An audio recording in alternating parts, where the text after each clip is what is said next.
Hello everybody, it's Tommy here, and it is the end of day 3 on the 10-day cycle challenge to all 20 Premiership stadiums. So today we have visited Stoke City first of all, and then we went into Birmingham to visit Aston Villa, and then out to West Brom, which is only 4 or 5 miles away. And then now we're here, just on the outskirts of Birmingham, in our accommodation. And tomorrow we'll be cycling all the way to Swansea. So today has been an eventful day because we've had a few different combinations of roads. That sounds really boring, doesn't it, when you talk about roads? But we've had our first kind of scary experience today where the roads were, and on the side of the road, most of these A roads, there's like a kind of track about that big which you can kind of get your bike in, and it's reasonably safe because you've got like a 2-foot kind of space for you to cycle in. But in this particular road, there wasn't this space. It was literally like the side of the road and the white line, and then cars. And this was going into Birmingham. I think, no, actually, you might have been, no, going into Stoke. It was like this, and it was really quite sketchy. And there was a time where we kind of went on this road when there was cars just flying past us at like 60 or 70 miles an hour, and it was, anyone slips and that's it, end of the challenge.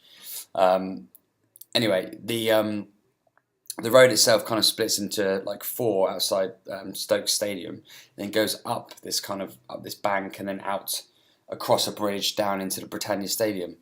And it was pretty dodgy. We pretty much stopped traffic because we had to kind of cross lanes, and it was all a bit crazy. So we kind of said, like, any roads like that, we're going to have to really kind of think about our way of manoeuvring around them quite clearly before we do so. Moving on into Aston Villa was again quite scary. Going into Birmingham was really pleasant, actually. First of all, some of the A roads were really great, and we got some nice speed. We saw 2 cyclists on top of the hill and sort of overtook them, which was quite good. And then we felt them coming up behind us, giving us a bit of a race. So we smashed it even more, and then we just left them. And that was quite good fun. Little things like that kind of break up the day. Like I said yesterday, it's not the most fun thing to do. The stadiums break up the day, obviously. And little fun things like that, when you see other cyclists or people at the side of the road that say things, it kind of makes it a little bit easier. Physically feeling pretty good. Legs are a little sore today, but someone at the door, so I'm just going to finish this. There in a minute. But overall feeling pretty good physically. Ready to take this big cycle tomorrow to Swansea. Nothing to stop for, just us and the end, which is Swansea. So we've done 10 clubs now. 10 clubs.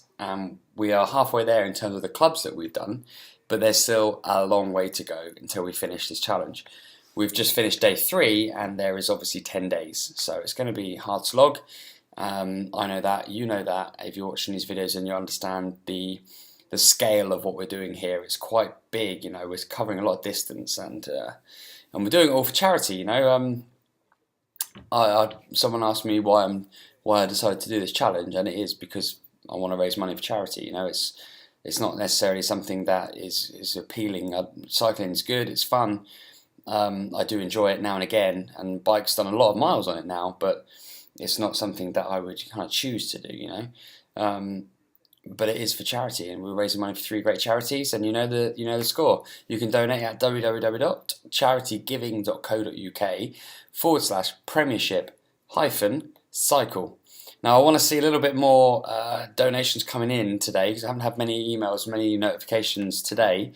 So if you haven't done it yet, then go and do it, because we've done 10 clubs now, and we've taken photos at every club. You can see them on either my Facebook or Sam's Facebook or Dean's Facebook.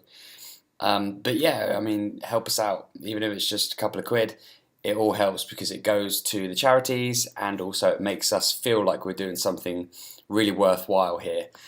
We want to raise as much as we can so that we can kind of feel like we've made a difference in doing what we're doing here, and it's going to change, hopefully have an impact and change a lot of people's lives.